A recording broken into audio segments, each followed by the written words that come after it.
Buenas noches, Mexico. Welcome to the truest late night show in town. I'm your host, Pau, and we have a thrilling night ahead. Tonight, as we'll have on the interview with two fantastic people. Stay tuned if you want to hear each of our two guests give their opinion about politics, something that we all care about from our country. Now, before we dive into tonight's topic, let's take a moment to thank our sponsors. ¡Hola! Soy Pinito y les voy a mostrar todo lo que pueden hacer conmigo, además de alimentarse.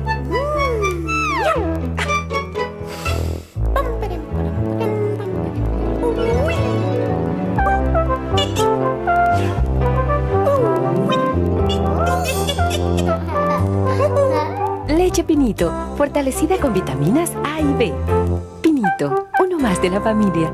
Hola, don Memo. Ahora sí le vengo a pagar. ¿Cuánto le debo? Déjame ver. Son 20,500 pesos. ¿Y el año que entra van a ser? 20 nuevos pesos con 50 centavos, ¿no? Ay, aprendiste. Hola, ¿y el año que entra también le voy a pagar con billetes y monedas actuales o solamente con nuevos pesos? Con los dos. Te voy a explicar.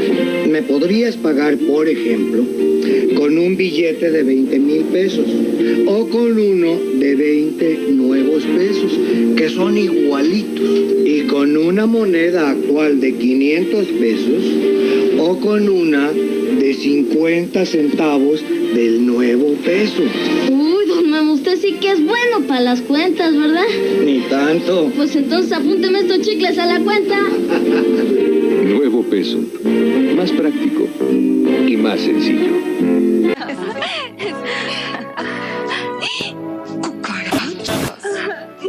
Sucede hasta en las mejores familias. Señora, para eso está Baigón Verde. Mire, las elimina en segundos. Si mata cucarachas, ¿qué insectos no matará? Let's get down to this business. The 90s are more than just slave bracelets and grunge music. It is a transformation era for Mexico. Constitutional modifications, legislative reforms, and the establishment of the IFE have significant political changes. People are demanding fair and transparent elections. The shift from one party rule to a multi-party system marked crucial moments in Mexico history, one that probably would redefine the nation's political landscape. Our first guest is an iconic of the 90s, Lirio Lasso. Lirio is a vocalist from one of the best bands in Mexico history, Phobia. Now, no one knows how to rock better than Leo, but is as good in the politicals as he is in musical. Well, let's find out. Please welcome iconic Leo Lasso.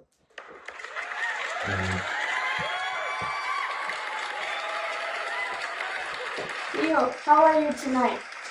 Oh, I'm not gonna lie, I'm actually pretty nervous I'll be here. Oh, don't worry. It's not like you're gonna be in a live transmission and watched by 1,000 people. Yes, I know. It's just that talking about politics, it's not my mayor's strength, but I'm scared of committing a mistake. I feel you. I'm also scared you to commit a big mistake.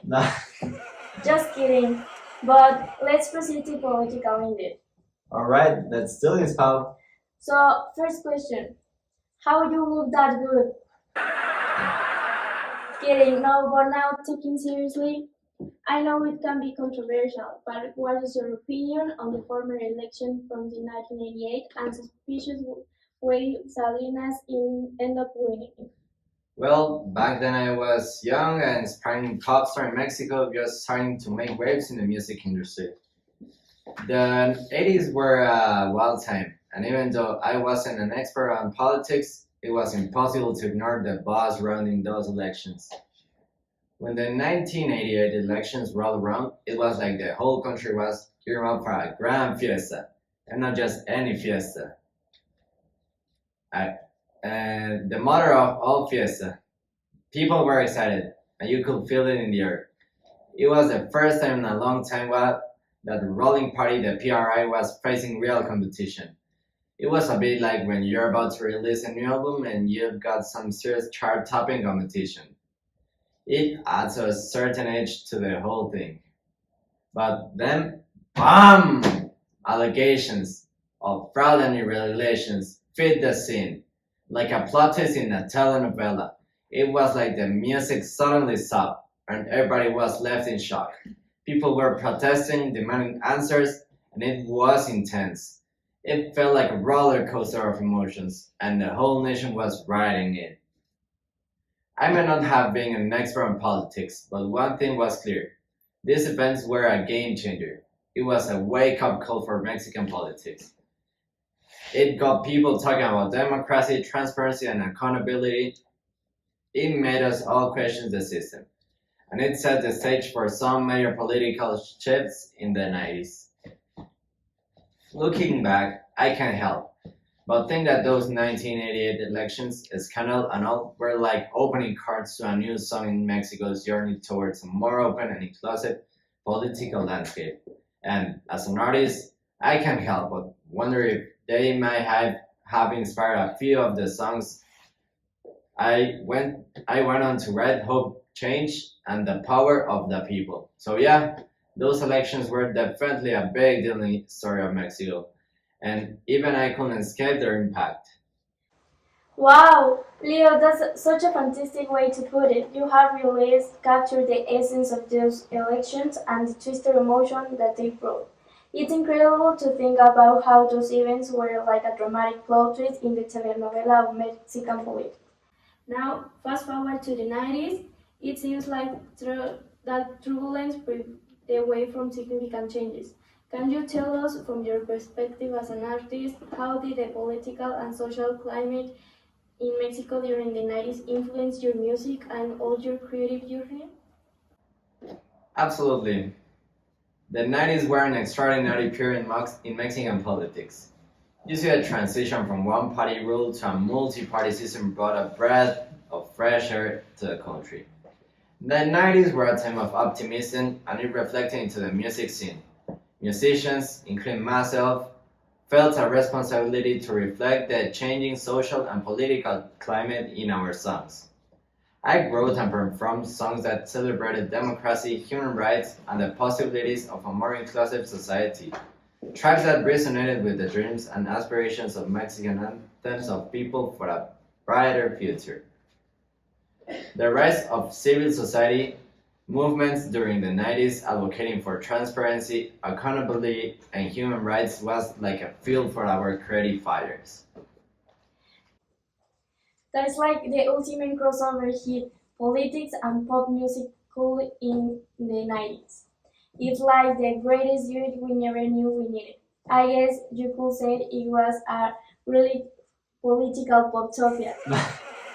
But seriously, it's fascinating how the political atmosphere of the time became the inspiration behind of your most iconic songs. It's like you were the singing storyteller of the 90s, sharing all the tales of change, hope, and democracy through music. Now, tell me, did you ever find yourself in a situation where your music played a surprising role in a political event or movement during that era? Um, Well, everyone has really exciting stories that are the ones that are the best kept a secret. It's like an unreleased track hiding away in the archives, waiting for the right moment to be revealed. But hey, I respect your discretion. Our lips are sealed just like those confident lyrics in a top secret song.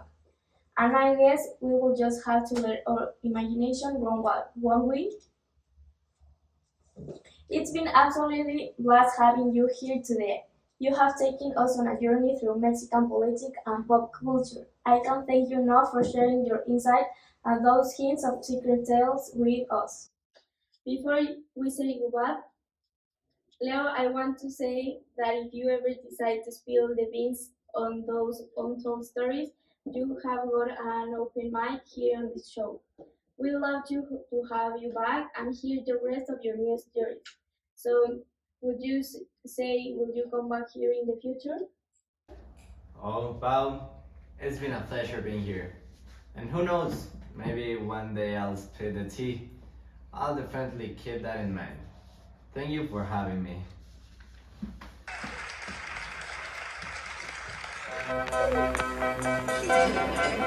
Híjole, dejé el dinero en el coche. ¿Nos deja ir por él? ¿Nomás me deja una identificación? No vaya a ser. Mire, aquí tengo mi credencial para votar con fotografía. ¡La foto! Ese era el pendiente que tenía. Ahí te encargo el changarro. ¿Y tú a dónde vas? A tomarme la foto, pues. ¿Y lo de las tortas? Cortesía de la casa. Nomás dale un juguito de lima a la señora. Credencial para votar con fotografía. Listo. Oh, no por divertirte, sino por divertirme a mí mismo. Y siempre le pone colmillo a todo. Buena, tú, Beta.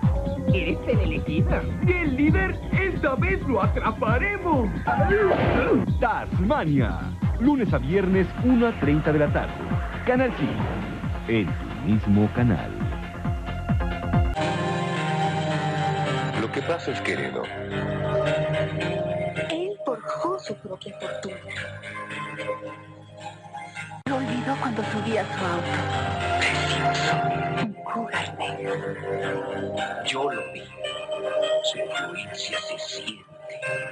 Ford Cougar 1990. Sienta su influencia. Ford. Excelencia automotriz. Welcome back, folks. We are not done remembering about the 90s just yet. The political attentions in Mexico was a moment. It marked a shift away from the one-party dominance and towards a more democratic environment. But you know what they say, changes takes time? Our political landscape was never the same. Opposition parties like the National Action Party and the Party of the Democratic Revolution made promises to address Mexico issues. It was a time of hope and high expectations.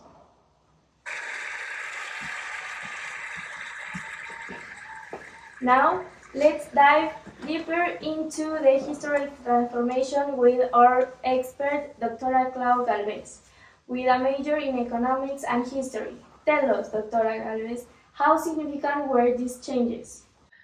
Absolutely, Pau. The 90s were the turning point to the shift of the one-party rule to the multi-party system was a game changer. And it is the stage of more open to the democratic political system here in Mexico. The changes that Mexico underwent in the 1990s was nothing short of groundbreaking. To the shift of the one party to the multi-system was akin to a political earthquake. This doesn't mean people now had choices, that the voices mattered and the real political competition took root.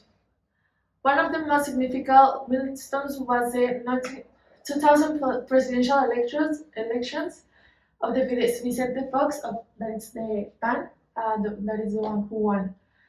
This marked the end of the PRI, that it is standing to a control that they are having. It is capitalizing political drama, and it's symbolizing to the maturation of the Mexican democracy. Furthermore, the 1990s saw the significant economic reforms to the signing of the North American Free Trade Agreement, this is the NAFTA, with the United States and Canada in 1994.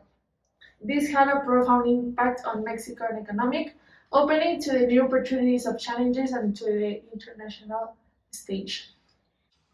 Dr. Clau, that's what absolutely captured the breakdown of the 90s political transformation in Mexico.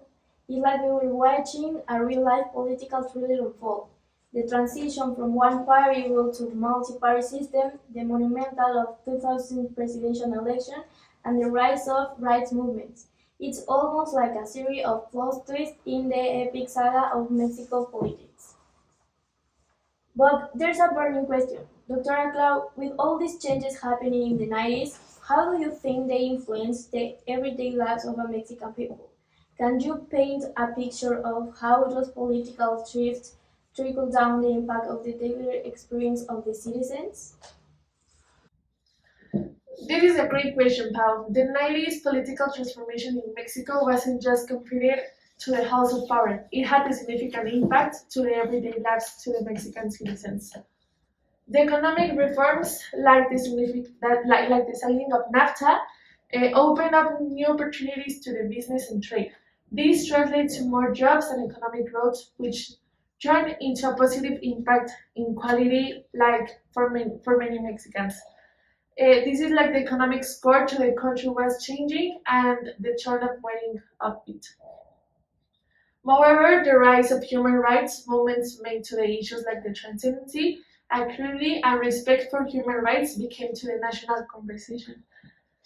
Civil society organizations, it was like to the lyrical shift of the song for justice. And the civil society organizations and activists played a crucial role advocating to the principles. And this is contributed to the more inclusive to the justice society. Dr. Clau Galvez joins us are like the final verse of an epic ballad, summing up the rhythm and the melody of the 90s transformation.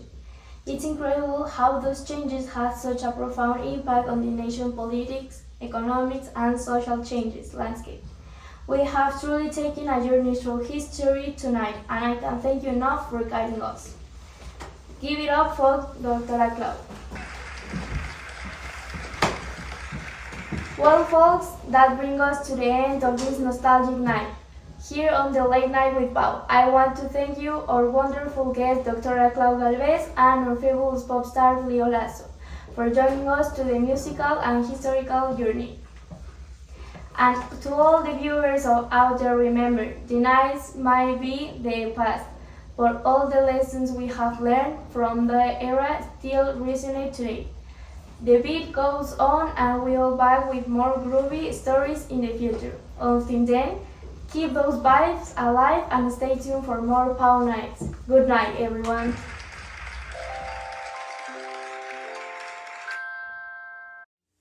Hemos diseñado una carrocería especial para distribuir la fuerza de un impacto frontal. E instalamos barras laterales de acero para ayudar a resistir la fuerza de un impacto lateral. Esta no es la mejor forma de mostrar una RAM, pero con toda seguridad, RAM es la pick-up más segura. Con RAM, tiene lo mejor. Paleta. Sabor redondito, divertido, con suave malvavisco. Paleta. Auténtico chocolate con ojos y boca de gomita. Paleta. Rico chocolate, rico. Oh, no por divertirte, sino por divertirme a mí mismo. Y siempre le pone colmillo a todo. Bueno, tú, Beta. ¿Eres el elegido? ¡El líder! ¡Esta vez lo atraparemos! Tasmania. Lunes a viernes, 1:30 de la tarde. Canal 5.